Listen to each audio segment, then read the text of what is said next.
আজ রমজান স্পেশাল 3টি রেসিপি নিয়ে হাজির হয়ে গেলাম। বুন্দিয়া বানানো এত সহজ, এই রেসিপি না দেখলে বুঝবেন না। বেগুনি বানাতে গিয়ে যারা বারবার ব্যর্থ হচ্ছেন তাদের জন্য নো ফেল একটি বেগুনির রেসিপি থাকবে। সহজ কিছু টিপস ফলো করলেই পারফেক্ট বেগুনি তৈরি করে নেওয়া যায়। আর পেঁয়াজও তৈরি করব ডাল ভেজানো, ডাল বাটা ও ব্লেন্ডারে দেওয়ার ঝামেলা ছাড়াই। যাদের হাতে সময় খুব কম তাদের জন্য এটা পারফেক্ট একটা রেসিপি হবে। প্রথমেই তৈরি করব বুন্দিয়া। খুবই সহজভাবে রেসিপিগুলো তৈরি করার চেষ্টা করব। চলুন তাহলে বুন্দিয়া বানাতে চলে যাই। বুন্দিয়া তৈরির জন্য এরকম 1 বাটি পরিমাণ নিয়ে নিলাম বেসন। এই বেসনটা কিন্তু অবশ্যই চেলে নিতে হবে। এই বাটিতেই আমি সবকিছু মেপে নিব। এখন এই বাটিরই 4 ভাগের 3 ভাগ পরিমাণ পানি নিয়ে নিলাম। এখানে দেখুন পানিটা 1 ভাগ কম আছে, অর্থাৎ এখানে 3/4 কাপ পরিমাণ পানি নিয়েছি। অল্প অল্প করে পানি দিয়ে একটা আঠালো বেটার তৈরি করতে হবে। পানিটা একবারে বেশি দিয়ে দিবেন না, অল্প অল্প করে অ্যাড করবেন। বেটারটা যখন এরকম আঠালো হয়ে যাবে এ পর্যায়ে এটা অনবরত এইভাবে মাখতে হবে। এই বেটারটা যত ভালোভাবে মথে নেবেন আপনার বুন্দিয়াও ততই ভালো হবে। প্রায় 6 থেকে 7 মিনিটের মতো সময় নিয়ে বেটারটাকে এইভাবে মেখে নিতে হবে। বেশ কিছুক্ষণ মেখে নেওয়ার পর দেখবেন এই বেটারের কালার অনেকটা চেঞ্জ হয়ে গেছে আর বেটারটা অনেকটা আঠালো হয়ে গেছে। এ পর্যায়ে একটা বাটিতে কিছুটা পানি নিয়ে এখানে একটু বেটার দিয়ে দিলাম। যদি দেখেন বেটারটা ডুবে যায়নি, পানির উপরে ভেসে আছে, তাহলে বুঝবেন এটা পারফেক্টভাবে মথা হয়েছে। বুন্দিয়া বানানোর জন্য আমাদের বেটারটা পাতলা হতে হবে, তাই এখানে বাকি পানিটুকু দিয়ে দিব। কিছুটা পানি দিয়ে একটু মেখে নেওয়ার পর বাকি পানিটুকু দিয়ে দিলাম। অর্থাৎ যেই বাটি দিয়ে বেসন মেপেছি সেই বাটিরই 4 ভাগের 3 ভাগ পরিমাণ পানি লেগেছে এখানে। পানি দেওয়ার পর বেশ কিছুক্ষণ সময় নিয়ে বেটারটাকে আবারও মেখে নিয়েছি। এখন চেক করে দেখবো এটা হয়েছে কিনা। কিছুটা বেটার নিয়ে উপর থেকে এভাবে নিচে ফেলবো। দেখুন এই বেটারটা কিন্তু সাথে সাথে মিলিয়ে যাচ্ছে না, 1 থেকে 1.5 সেকেন্ড পর মিলিয়ে যাচ্ছে। এরকম পর্যায়ে আসলেই বুঝবেন বেটারটা পারফেক্ট আছে। এখন এখান থেকে কিছুটা বেটার অন্য বাটিতে নিয়ে নিব। এই ব্যাটারের মাঝে একটু রেড ফুড কালার দিয়ে দিলাম। আরেকটা বাটিতে মিশিয়ে নিলাম ইয়েলো ফুড কালার। এখানে ফুড কালার অপশনাল, হাতের কাছে থাকলে দিবেন, না হলে দিবেন না। এখন বুন্দিয়া ভাজার জন্য তেলটা খুব ভালোভাবে গরম করে নিয়েছি। অবশ্যই কিন্তু তেলটা খুব ভালোভাবে গরম করে নিতে হবে। বুন্দিয়া ভাজার জন্য আমাদের লাগবে এরকম একটা ছিদ্রযুক্ত চামচ, অথবা আমাদের ঘরে যে প্লাস্টিক অথবা স্টিলের এরকম ছিদ্রযুক্ত ঝুড়ি থাকে সেগুলো নিলেও হবে। এখন বুন্দিয়া ভেজে নিব। প্যানের একটু উঁচু দিক থেকে চামচটা ধরতে হবে। প্রথমে ইয়েলো কালারের বেটারটা নিয়ে নিলাম। বুন্দিয়া ভাজার ক্ষেত্রে তেলটা অবশ্যই প্রথমেই ভালোভাবে গরম করে নিতে হবে। এই চামচটা কিন্তু একটু উপর দিকে থাকবে আর এটা একটুও নড়াচড়া করবেন না। চামচ নড়াচড়া করলে কিন্তু বুন্দিয়ার শেপ নষ্ট হয়ে যাবে। দেখুন চামচটা এরকম এক জায়গায় ধরে রাখার ফলে বুন্দিয়াগুলো টপ টপ করে মুক্তদানার মতো পড়ছে। আর এই পর্যায়ে খেয়াল রাখবেন তেলটা যেন খুব ভালোভাবে গরম থাকে। তেল ভালোভাবে গরম না হলে বুন্দিয়া গোলাকার হবে না, একদম চ্যাপটা চ্যাপটা হবে। এগুলো কিন্তু খুব বেশি কড়া করে ভাজবেন না। বুন্দিয়াগুলো খুব বেশি কড়া করে ভাজলে এর ভেতরে চিনির শিরা ঢুকবে না। এই বুন্দিয়াগুলো ভাজা হয়ে গেলে উঠিয়ে নিলাম। এখন আবারও কিছু বুন্দিয়া ভেজে নিব। দ্বিতীয় ব্যাচে বুন্দিয়া ভাজার আগে চামচটাকে খুব ভালোভাবে ক্লিন করে নিতে হবে। প্রত্যেক ব্যাচ বুন্দিয়া ভাজার আগে চামচটাকে একইভাবে ক্লিন করে নিতে হবে। চামচ ভালোভাবে ক্লিন না হলে বুন্দিয়ার শেপ ভালো হবে না। একইভাবে চামচটাকে এরকম উপর দিক থেকে ধরতে হবে। দেখতেই পাচ্ছেন বুন্দিয়াগুলো কত সুন্দরভাবে টপ টপ করে পড়ছে। একটু উপর দিক থেকে ধরার ফলে বুন্দিয়াগুলো গরম তেলে পড়বে এবং সাথে সাথেই তেলের উপরে ভেসে উঠবে। এই বুন্দিয়াগুলোকেও কিছুটা ভেজে উঠিয়ে নিলাম। এভাবেই সবগুলো বুন্দিয়া ভেজে নিব। আমার সবগুলো বুন্দিয়াই ভাজা হয়ে গেছে। এখন চিনির শিরা তৈরি করব। যেই বাটি দিয়ে বেসন মেপেছি সেই বাটির 1 বাটি পরিমাণ চিনি নিয়ে নিলাম। একই বাটির হাফ বাটি পরিমাণ পানি নিয়ে নিলাম। এখন চুলা জ্বালিয়ে এখানে একটা বলক আসা পর্যন্ত অপেক্ষা করব। এই শিরাতে কিন্তু কোনো 1 তার বা 2 তার হবে না। ভালোভাবে একটা বলক চলে আসার সাথে সাথেই চুলা বন্ধ করে দিতে হবে। চুলা বন্ধ করে দেওয়ার পর এখানে কিছুটা ঘি দিয়ে দিলাম। এ পর্যায়ে ঘি দেওয়ার ফলে বুন্দিয়াগুলো ঘিয়ে ভাজা মনে হবে। এরপর 2 ফালি পরিমাণ লেবুর রস দিয়ে দিলাম। লেবুর রস দেওয়ার ফলে শিরা জমাট বেঁধে যাওয়ার ভয় থাকবে না। সবকিছু ভালোভাবে মিশিয়ে নেওয়ার পরেই এই গরম শিরাতেই বুন্দিয়া দিয়ে দিতে হবে। শিরার সাথে বুন্দিয়াটাকে ভালোভাবে মিশিয়ে নেওয়ার পর প্যানটা ঢেকে দিলাম। চুলার একদম কম আছে প্যানটাকে বসিয়ে রাখবো ঠিক 4 মিনিটের মতো। অবশ্যই চুলার আঁচ একদমই কমিয়ে দিবেন। ঠিক 4 মিনিট পর আগে চুলাটা বন্ধ করে দিলাম, তারপর ঢাকনা খুলে নিলাম। সবকিছু ভালোভাবে নেড়ে মিশিয়ে নিব। এখন সবকিছু নেড়ে মিশিয়ে নিয়ে প্যানটাকে আবারও ঢেকে দিব। এই গরম চুলার উপরেই প্যানটাকে বসিয়ে রাখবো ঠিক 15 মিনিটের মতো। তো ফিরে আসছি 15 মিনিট পর। 15 মিনিট পর ঢাকনা খুলে নিলাম। আমার আজকের রেসিপিগুলো আপনাদের কাছে ভালো লাগলে অবশ্যই আমার ইউটিউব চ্যানেলটিকে সাবস্ক্রাইব করে পাশে থাকা অল লেখা বাটনটাতে ক্লিক করে দিবেন।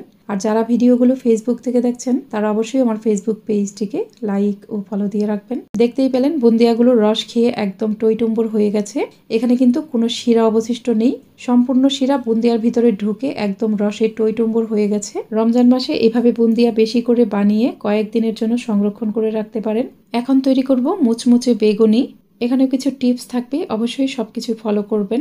বেগুনি তৈরির জন্য প্রথমেই নিয়ে নিলাম 1 কাপ পরিমাণ বেসন, ওই কাপেরই হাফ কাপ পরিমাণ চালের গুঁড়া নিয়ে নিলাম, 2 টেবিল চামচ নিলাম আটা, অল্প একটু দিয়ে দিলাম কালো জিরা অপশনাল, চাইলে বাদ দিতে পারেন। 1.5 চিমটি পরিমাণ দিয়ে দিলাম বেকিং সোডা অথবা খাওয়ার সোডা, একটা চামচের সাহায্যে এগুলো ভালোভাবে মিশিয়ে নিব। এখন দিয়ে দিব অল্প পরিমাণ আদা রসুন বাটা, হলুদের গুঁড়া, মরিচের গুঁড়া, জিরার গুঁড়া ও স্বাদ অনুযায়ী লবণ দিয়ে অল্প অল্প করে পানি দিয়ে একটা বেটার তৈরি করব। একবারে বেশি পানি দিয়ে দিবেন না, অল্প অল্প করে পানি দিবেন। এখানে একটা ঘন বেটার তৈরি করতে হবে। এই বেটারটা কিন্তু পাতলা হবে না, এই বেটারটা একটু ঘন হবে। অল্প অল্প করে পানি দিয়ে আমি একটা বেটার তৈরি করে নিয়েছি। একটা চামচের সাহায্যে বেটারের ঘনত্বটা দেখিয়ে দিচ্ছি। দেখুন বেটারের ঘনত্বটা এরকম হবে। বেটারের মাঝে একটা আঙ্গুল ডুবিয়ে নিলাম। আঙ্গুল থেকে বাড়তি বেটার ঝরে যাওয়ার পরেও আঙ্গুলে বেটারের একটা মোটা প্রলেপ পড়ে আছে। এখন একটা ডাল ঘুটনির সাহায্যে এই বেটারটাকে অনবরত ঘুরতে থাকতে হবে। আমি 6 থেকে 7 মিনিটের মতো সময় নিয়ে বেটারটাকে ডাল ঘুটনি দিয়ে এইভাবে ঘুরতে থাকবো। ডাল ঘুটনি দিয়ে এইভাবে বিট করার ফলে বেটারের কালার অনেকটা চেঞ্জ হয়ে যাবে এবং বেটারটা অনেক স্মুথ হবে। দেখুন ঠিক 6 থেকে 7 মিনিটের মতো আমি বেটারটাকে ঘুটে নিয়েছি। আপনাদেরকে আবারও বেটারের ঘনত্বটা দেখিয়ে দিচ্ছি। নিশ্চয়ই বুঝতে পারছেন বেটারের ঘনত্বটা কেমন হবে। যেই তেলে বেগুনি ভাজবো সেই তেলটাকে খুব ভালোভাবে গরম করে নিয়েছি। কিছুটা ফুটন্ত গরম তেল বেটারের মাঝে দিয়ে দিলাম। এখানে প্রায় 3 থেকে 4 চামচের মতো তেল হবে। এ পর্যায়ে ফুটন্ত গরম তেল দেওয়ার ফলে বেগুনিগুলো খুব মুচমুচে হবে। বেগুনি তৈরির জন্য 2টা বেগুন এরকম পাতলা করে কেটে নিয়েছি। বেগুনের জন্য বেগুনটা কিন্তু খুব বেশি পাতলাও হবে না, আবার অনেক মোটাও হবে না, ঠিক এরকমভাবে কেটে নিতে হবে। আর বেগুনের গায়ে কোনো পানি থাকা যাবে না। বেগুনের পিসগুলোকে কিছুটা লবণ দিয়ে মেখে নিলাম। লবণ দিয়ে মেখে নেওয়ার সাথে সাথে এগুলো ভাজতে চলে যেতে হবে। বেগুনের একটা পিস নিয়ে বেটারের মাঝে এপিট ওপিট ভালোভাবে কোট করে নিলাম। বাড়তি বেটারটুকু ছড়িয়ে নেওয়ার পরেই সাথে সাথে গরম তেলে দিয়ে দিব। দেখুন এই বেগুনের পিসটাকে কিভাবে গরম তেলে দিতে হবে এটা অবশ্যই আপনাকে দেখেই বুঝে নিতে হবে। আমি বেগুনের পিসগুলো কিভাবে দিলাম অবশ্যই আপনারা খেয়াল করবেন। আর তেলটা কিন্তু অবশ্যই খুব ভালোভাবে গরম থাকতে হবে। গরম তেলে বেগুনগুলো দেওয়ার কয়েক সেকেন্ড পরেই উল্টে দিতে হবে। সাথে সাথে উল্টে দেওয়ার ফলে বেগুনের দুই পাশেই কিন্তু সমানভাবে ফুলে উঠবে। এভাবেই আমি বেগুনিগুলোকে নিজের পছন্দ মতো কালার করে ভেজে নিব। দেখুন আমার প্রথম ব্যাচের বেগুনিগুলো হয়ে গেছে। এভাবেই সবগুলো বেগুনি ভেজে নিব। এই বেগুনিগুলো কিন্তু দীর্ঘ সময় পর্যন্ত মুচমুচে থাকে। আমার পুরো রেসিপি ফলো করে আসছে রমজানে এটা বাসায় ট্রাই করবেন আর আমাকে কমেন্ট করে জানাবেন। এখন আপনাদেরকে ডাল ভেজানো, ডাল বাটা ও ব্লেন্ডারে দেওয়ার ঝামেলা ছাড়াই মুচমুচে ডালের পেঁয়াজু তৈরি করে দেখাবো। এই পেঁয়াজুটাকে দুনিয়ার সব থেকে সহজ একটা পেঁয়াজুর রেসিপি বলতে পারেন। পেঁয়াজু তৈরির জন্য একটা প্যানে পর্যাপ্ত পরিমাণ পানি ফুটিয়ে নিয়েছি। এই ফুটন্ত গরম পানিতে মসুরের ডাল দিয়ে দিব। এখানে মেজারমেন্ট কাপের 1 কাপ পরিমাণ মসুরের ডাল ভালোভাবে ধুয়ে পানি ঝরিয়ে নিয়েছি। ডাল দেওয়ার পর এখানে একটা বলক আসা পর্যন্ত অপেক্ষা করবেন। ডালগুলোকে ঠিক 2.5 থেকে 3 মিনিটের মতো সেদ্ধ করে নিব। এর থেকে বেশি কিন্তু ডাল সেদ্ধ করবেন না। ঠিক 3 মিনিট পর আমি ডালটাকে উঠিয়ে নিলাম। ডালগুলো উঠিয়ে নেওয়ার পরে সাথে সাথে যে কোনো ছাঁকনিতে ছেঁকে নেবেন। দেখুন ডালগুলো সেদ্ধ করার পরেও এরকম থাকবে।